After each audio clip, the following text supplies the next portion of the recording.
They fly around, kill them. Yeah, this guy in the red suit, he's really a villain. The police are attacking, they died. A helicopter crash. Boom. Blows out the back end. Oh gosh, he fell out. He's back in. I found a secret passageway inside the helicopter thing.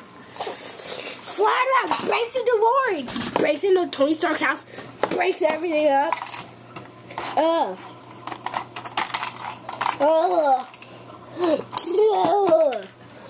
Then it gets a boat and starts driving and stuff. Then a bunch of random zombies try to attack him, but they all die. Then he starts farting out rainbows, flying away, killing everyone else. Then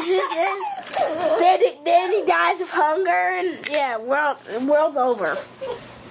Yes, this is right after Lego Oscars too.